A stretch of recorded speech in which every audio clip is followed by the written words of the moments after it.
Hello दर्शकों, आप सब लोग कैसे हैं। मैं यही ध्यान और भावना करता हूं कि आप सब लोग कुशल मंगल होंगे, प्रसन्नचित्त होंगे, खुश होंगे, मस्त होंगे, मग्न होंगे, दुरुस्त होंगे, चुस्त होंगे। तो जैसा कि मैं हर रोज़ कहता हूं, फॉलो सब्सक्राइब करो न करो ये तो आपकी मर्जी है, पर ध्यान लगाकर, चित्त लगाकर, मन लगाकर, दिमाग लगाकर, माइंड लगाकर सुनते रहो, बस यही हमारी अर्जी है, बस यही हमारी अर्जी है, बस यही हमारी अर्जी है। तो मित्रों, जैसा कि हम लोगों की दंपति की गाथाओं का पाठ चल रहा है, तो आज की दंपति की गाथा है 302 और पकिंड बग्ग की है 13। दंपति गाथा है 302 और पकिंड बग्ग की है 13।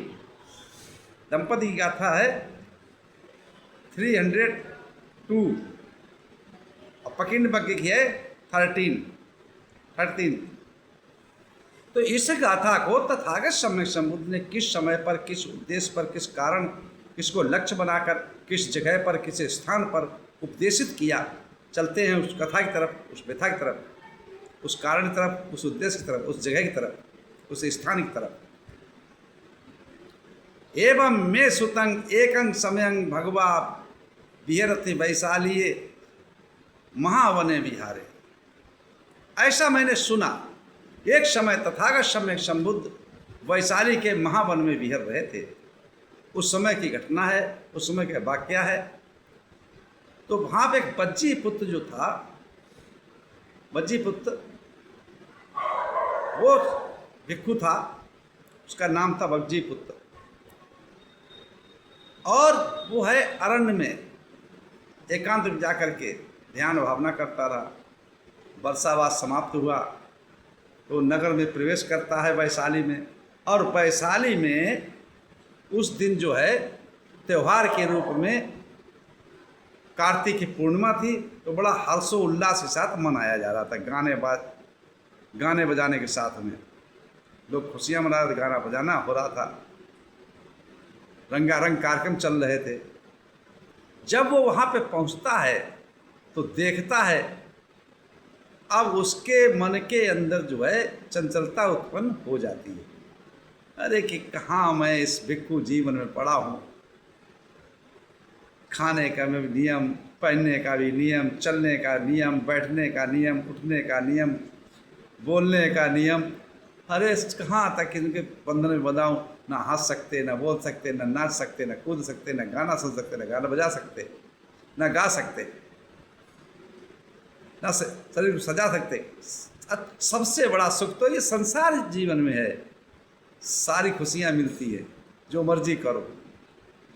ऐसे ख्यालात उसके मन के अंदर, चित्त के अंदर उत्पन्न हुए। तो उसने विचार किया कि मैं सुबह जो है कल चीवर छोड़ के ग्रस्त हो जाऊंगा और मौज मस्ती करूंगा। ऐसा चित्त में विकार उत्पन्न हो गया। सुबह हुआ, तथागत के सम्यक संबुद्ध के पास पहुंचता है। पंचांग प्रणाम करने के पश्चात एक तरफ बैठ जाता है। तो तथागत सर्वज्ञ थे, सर्वज्ञाता थे। चित्त से उसके चित्त की बात को समझ लेते हैं, ये क्या सोच रहा था, क्या सोच रहा है, क्या करना चाह रहा है।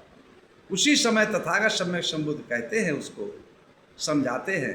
क्या समझाते हैं? उसी समय भी इस गाथा को कहा है। क्या कहा?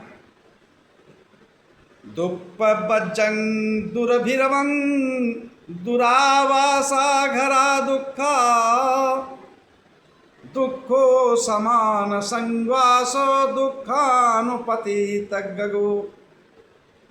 तस्सा न चा आदगुसिया न चा दुःखानुपतितोसिया। क्या कहा? प्रवज्जित होना बहुत कष्टपूर्ण है, मतलब चीवर धारण करना बहुत कष्टपूर्ण है। प्रवज्जा में रत होना दुष्कर है। उसमें रह करके और उसके नियम को पालन करना बहुत दुष्कर है, बहुत कठिन है। और न रहने योग्य घर हो तो वो भी दुखद होता है। प्रतिकूल न अनुकूल मनुष्य के साथ निवास करना दुखद होता है। अपने अनुकूल व्यक्ति नहीं है और उसके साथ हम रहते हैं तो वो भी दुखद होता है। संसार रूपी मार्ग का पथिक होना दुखद है। इसलिए संसार रूपी मार्ग को पथिक न बने। इस संसार रूपी संसार में भाव रंग क्या क्या भरा पड़ा है, सब भ्रमित है चित्त के विकारों की। इसमें किसी किसी इच्छाओं का भी पूर्ति नहीं होती है ना, सब क्षणभंगुर संसार है। तो संसार रूपी मार्ग का पथिक होना भी दुख में है। इसलिए संसार रूपी मार्ग का पथिक न बने और पुनः दुख में न पड़े, ये कहा। अब इसको मैं डिटेल से समझाता हूँ आप लोगों को कि दुख क्या है, कैसे प्रवज्जित हो। प्रवज्जा ले लेने से, जीवन धारण कर लेने से कोई जीवनधारी नहीं हो जाता है, नाम बदलने से कोई शुद्ध नहीं हो जाता है। क्या कहते हैं तथागत? किसी स्वार्थ, लोभ, हठ, अपरिपक्वता, भावुकता, ये 5 बातें। स्वार्थ, लोभ, हठ, अपरिपक्वता, भावुकता आदि कारणों से गृह त्याग कर प्रवज्जित होना गलत है। अगर जिसके अंदर स्वार्थ भरा हुआ है, लोभ भरा हुआ है, मोह भरा हुआ है, हठ भरी हुई है, अपरिपक्वता भरी हुई है, भावुकता है, भावुक हो जाता है, तो ऐसे व्यक्ति का इन कारणों की वजह से क्या त्याग करना, प्रवज्जित होना, भिक्षु बनना गलत है, दुखदाई है। यह भी संसार का ही एक रूप है। ये प्रवज्या नहीं है, ये संन्यास नहीं है, ये वैराग्य नहीं है, यह भी लोभ है, सम्मान की इच्छा, स्वार्थ का घर ही है? सिर्फ नाम बदलने से कुछ नहीं होता। संसार में जीना भी कठिन है। संसार में रह करके अगर भिक्षु को जीवन को जीना बहुत कठिन होता है। संसार के में रह करके हर चीज़ को देख करके उनसे उन पर लिप्त ना होना, ये भिक्षु का कर्तव्य होता है, नियम होता है। उसमें भ्रमित ना होना, भावुक ना होना है। तो इससे बाहर निकलना भी कठिन है। और इन चीज़ों से, भावुकता से निकलना कठिन है, स्वार्थ से निकलना कठिन है, लोभ से निकलना कठिन है, हठ से निकलना कठिन है, परिपक्वता से निकलना कठिन है। ये ऐसे नहीं निकला जा सकता, ये भी कठिन है।